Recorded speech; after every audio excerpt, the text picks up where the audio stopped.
عورت کا مجبوری میں بائک چلانا، کیا عورت مجبوری کی وجہ سے بائک چلا سکتی ہے؟ اگر بچوں کو اسکول چھوڑنے جانا ہو اور شوہر بھی جاب پر ہوں۔ حمنا انڈیا سے۔ مجبوری میں تو جائز ہے بائک چلانا، لیکن بہتر یہی ہے کہ کنوینس کا کوئی انتظام کیا جائے اگر اللہ نے وسائل دیے ہیں۔ جیسے ہمارے گھروں میں تو ایسا ہی ہوتا ہے،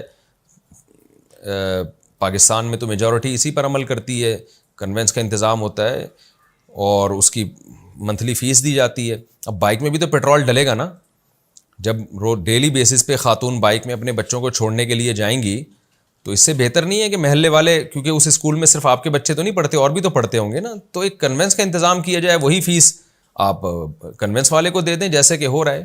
تو میں سمجھتا ہوں یہ کوئی ایسی مجبوری ہے نہیں۔ بائک چلانے میں چونکہ خواتین ایکسپوز ہو جاتی ہیں، بالکل نمایاں ہو جاتی ہیں، تو شریعت عورت کے پردے کو پسند کرتی ہے۔ اگرچہ خاتون برقع پہن کے بھی چلاتی ہیں بائک، پردے میں بھی چلاتی ہیں، لیکن جب تک شدید مجبوری نہ ہو خواتین کو یہ عمل نہیں کرنا چاہیے۔ شدید مجبوری کے حکام بہرحال ایک الگ ہیں، اس میں جائز ہے، تو حتی الامکان کوشش یہ کریں کہ بچوں کے لیے کنوینس کا پراپر انتظام کریں اور اسی میں بچوں کو بھیجا کریں، مائیں اپنے بچوں کو بائک پہ نہ چھوڑ کر آئیں، بہتر یہی ہے۔ میں حلال حرام کی بات نہیں کر رہا، شریعت کے مزاج سے بہرحال یہ زیادہ قریب ہے کہ جو ہے وہ اس طرح سے اپنے آپ کو ایکسپوز نہ کریں، نمایاں نہ کریں اپنے آپ کو۔ تو دوسرا، اس میں بائک میں خطرہ کتنا زیادہ ہوتا ہے، مردوں کے کتنے واقعات ہوتے ہیں بائک میں حادثات کے۔ آپ ذرا عباسی شہید ہاسپٹل چلے جائیں اور ایمرجنسی وارڈ کے باہر کھڑے ہوں، ہر تھوڑی دیر میں کسی بائک والے کی لاش آ رہی ہوگی، یا کوئی زخمی کو سر پھٹا ہوا ہے، کسی کے ٹانگ ٹوٹی ہوئی ہے۔ تو بائک بہت ڈینجرس سواری ہے، مردوں کے لیے ڈینجرس ہے، تو خواتین میں تو نسبتاً کانفیڈنس اور کم ہوتا ہے، تو وہ ان پہ حادثے کا امکان بہت زیادہ ہے۔ بے شک ہیلمٹ پہن کے چلائیں، وہ تو سر بچ جائے گا نا، باقی بھی تو جسم ہے، ٹوٹ پھوٹ ہو سکتی ہے اس میں، تو یہ ڈینجرس بھی ہے اور حیا کے بھی مناسب نہیں ہے جب تک مجبوری نہ ہو۔ مجبوری ہے تو ایک الگ بات ہے، پھر مکمل پردے میں چلا سکتی ہیں، لیکن حتی الامکان اس سے اوائڈ کریں، اچھا ہے۔ اس کو بہرحال شریعت کے مزاج کے یہ قریب نہیں ہے۔ باقی بعض لوگ فضول بات کرتے ہیں کہ اونٹ پہ خواتین بیٹھا کرتی تھی، وہ اونٹ کو، بائک اور اونٹ میں زمین آسمان کا فرق ہے، تو اونٹ اور بائک کو آپس میں قیاس نہیں کیا جائے گا۔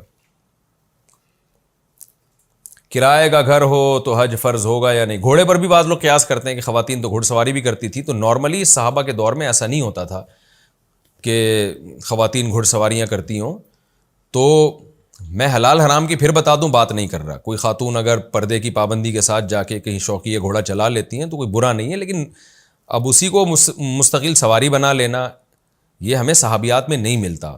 یہاں تک ہمیں ملتا ہے کہ اونٹ کے ہودج میں بیٹھا کرتی تھی، اور جو باپردہ خواتین جو زیادہ بڑے گھروں کی ہوتی تھیں وہ تو پورا ان کے لیے چاروں طرف سے ایک ہودج تیار کی جاتی تھی، پردے کا مکمل انتظام ہوتا تھا، اس کے اندر اونٹ میں ان کو بٹھا کے سواری چلتی تھی۔ تو اسی کو حیا کے معاملے میں شریعت حیا کو پروموٹ کرتی ہے۔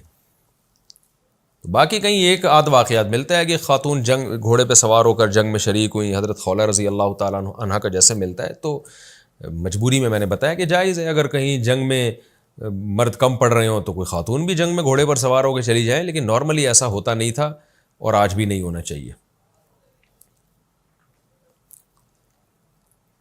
آپ دیکھیں نا کہ نبی صلی اللہ علیہ وسلم نے کیا فرمایا، عورت کی گھر کی نماز مسجد سے بہتر ہے، اور گھر میں صحن کی نماز سے بہتر ہے کمرے میں نماز پڑھے۔ تو اتنا زیادہ شریعت حیا کو پروموٹ کرتی ہے۔